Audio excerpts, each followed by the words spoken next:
मैं Donald Trump साहब की हरकतें जब देखता हूं तो कभी कभी सोचता हूं कि अल्लाह ये क्या बना है। ऐसा लगता है कि दुनिया के बहुत सारे साइंसदान कुछ बनाना चाह रहे थे, कुछ नहीं बना तो ये बन गया।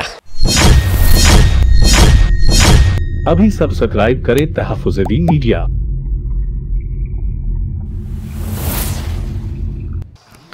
अभी हमारा मुल्क जाग चुका अल्हम्दुलिल्लाह, और जबरदस्त तरीके से जागा है। अब ऐसा जागा है कि सोने का नाम नहीं ले रहा है। अब नई नई टैबलेट लाई जा रही है। हमारे वजीर आजम साहब के अजीज दोस्त हैं, उनका नाम है डोनाल्ड ट्रंप, अमेरिका में।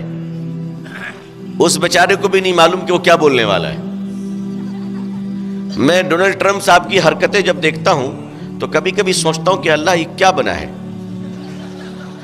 ऐसा लगता है कि दुनिया के बहुत सारे साइंसदान कुछ बनाना चाह रहे थे, कुछ नहीं बना तो ये बन गया।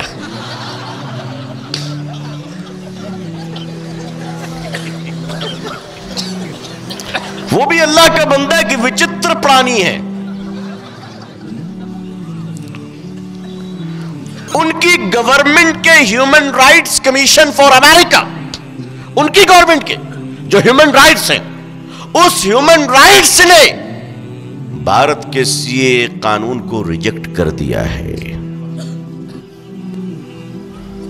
हालांकि ये भी अच्छी अंग्रेजी बोलते हैं और इनकी अंग्रेजी वो अच्छी समझते भी हैं, और पता नहीं क्या बोले। इसलिए अजीजा ने मिल्लत, एक बात तो ठान लो कि इस देश के तिनके की हिफाजत करनी है इंशाअल्लाह। दूसरी बात कि हम बहैसियत मुसलमान किसी ऑर्गेनाइजेशन, किसी पॉलिटिकल पार्टी और गवर्नमेंट के किसी आदमी से नफरत नहीं करेंगे, ठीक है इंशाअल्लाह। हां, विचारों में मतभेद होगा, इख्तिलाफ करेंगे, कोई बात गलत है तो गलत कहेंगे, मगर नफरत पूरी आवाज से कहिए कि नफरत नहीं करेंगे। जो हमसे भी नफरत करेगा हम उससे भी मोहब्बत करेंगे इंशाअल्लाह, इंशाअल्लाह।